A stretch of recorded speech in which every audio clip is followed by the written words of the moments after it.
Para concluir esses comentários sobre a normatividade, é claro que um trabalho mais detido exigiria passar pelo inédito inteiro, mas eu gostaria de chamar a atenção para alguns aspectos, pelo menos mais dois aspectos, que Sartre nos propõe. O primeiro deles é a noção do hábitos ético. Ou seja, a gente pode se perguntar por que é tão forte, tão arraigadas determinadas decisões, determinadas valorações. E por que é tão mais fácil reafirmar a posição anterior, a posição do pai, do avô ou dos tempos passados em relação aos desafios futuros. Bom, diz o Sartre, página 318. De fato, nós veremos que as condutas passadas, mesmo e sobretudo se elas são conformes às normas éticas, não podem engajar o futuro que se apresenta eticamente como ruptura com as condições, com os condicionamentos anteriores. Ou seja, por mais que o jovem seja libertário, a tendência é que ele repita os valores de seus pais e avós quando ele se tornar pai. Então, esse movimento de reafirmação do passado. As culturas, elas fazem isso. A cultura gauchesca, por exemplo, ela tenta repetir nos netos, nos bisnetos, nos tataranetos, aquilo que fica ridículo, né? Se vestir como um vaqueiro na cidade, por exemplo. O mesmo se passa no sul de Minas, quando você tem pessoas que nunca chegaram perto de um cavalo vestindo aquela roupa.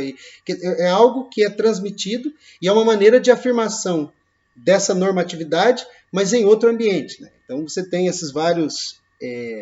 Mas o que mais importa é que se trata de, como o Sartre vai chamar, ele usava o termo ethos, mas aqui ele utiliza a palavra hábitos.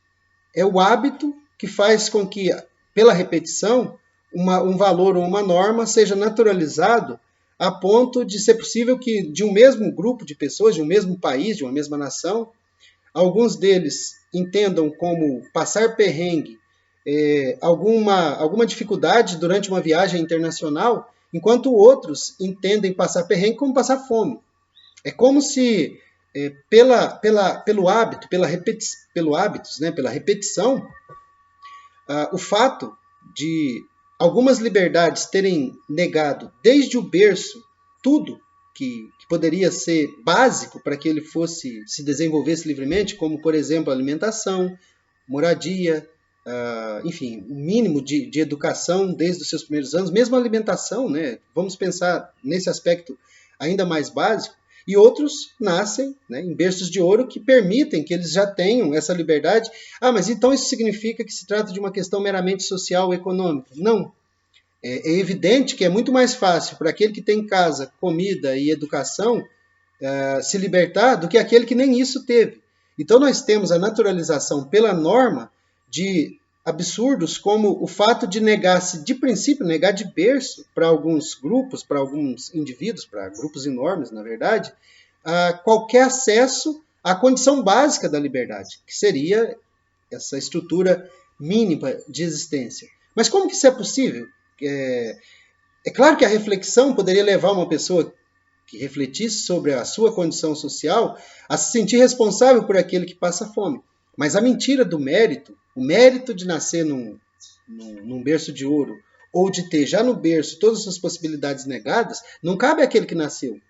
E não cabe meramente àqueles que pariram. Se esses que pariram o Mateus forem já também vítimas dessa opressão. Só que o hábito faz com que não apenas o opressor, mas que também a vítima defenda essa estrutura e a reafirme para o futuro.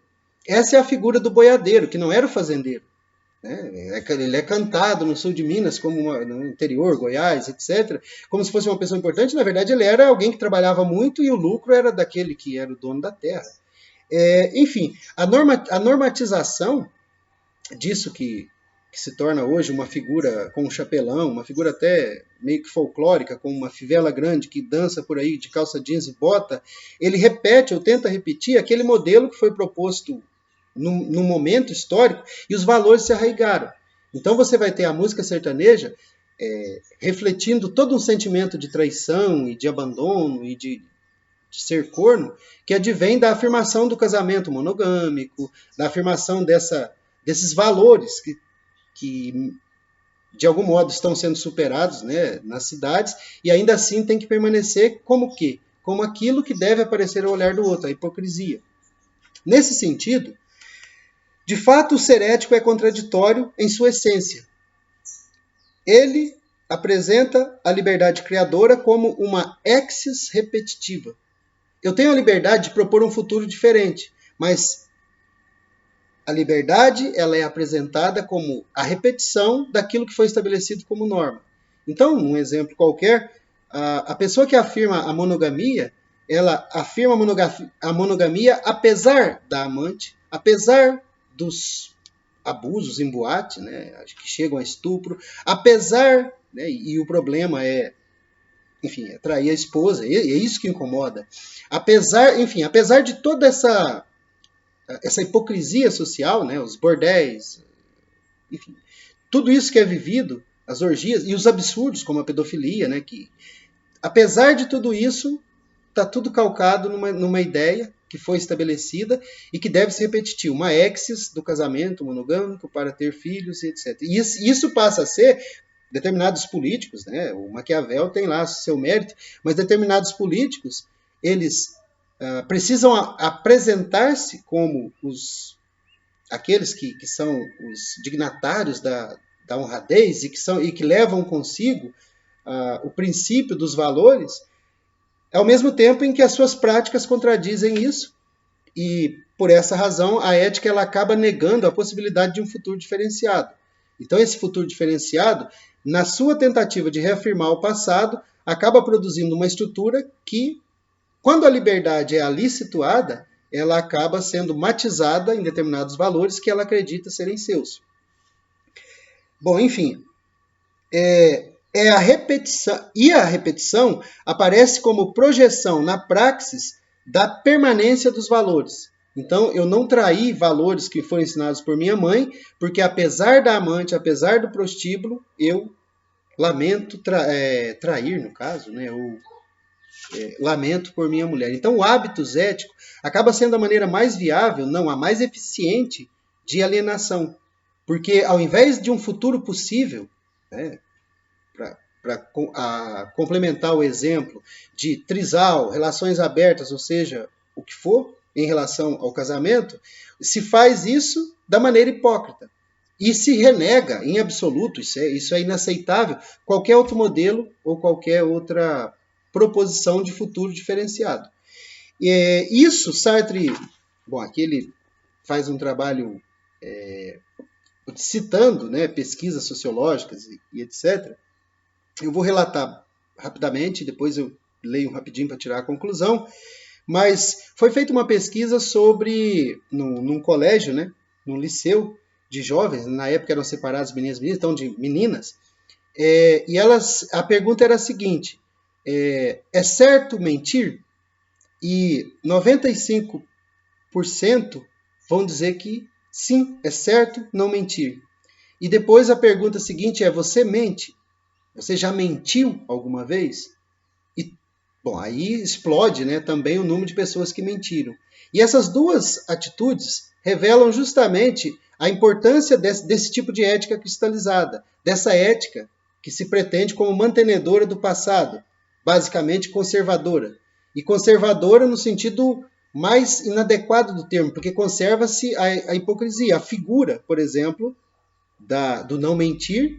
Então, nós temos uma regra que é absoluta, não mentir, ao passo que mentimos. Tal qual a criança foi ensinada lá, ainda no berço, que ela, embora sendo sexualidade, ou um ser sexuado, ela deveria escondê-lo. Então, é muito mais importante que seja considerado a aparência, né, aí o Maquiavel volta a ter razão, do que aquilo que se é efetivamente. Eu posso ser, mas eu tenho que parecer.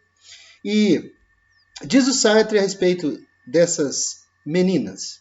Essas jovens meninas reconhecem que elas mentem e, ao mesmo tempo, elas reclamam a manutenção incondicional do imperativo categórico tu não mentirás.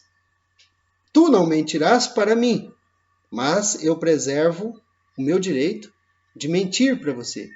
Ou seja, isso se aplica, isso é generalizável, isso se aplica aos pais em relação aos filhos, à esposa em relação à mulher. E é algo da nossa estruturação dessa ética, que é uma ética da aparência, é uma ética de afirmação de um passado numa situação que não comporta mais estrutura para que aquele passado se repita.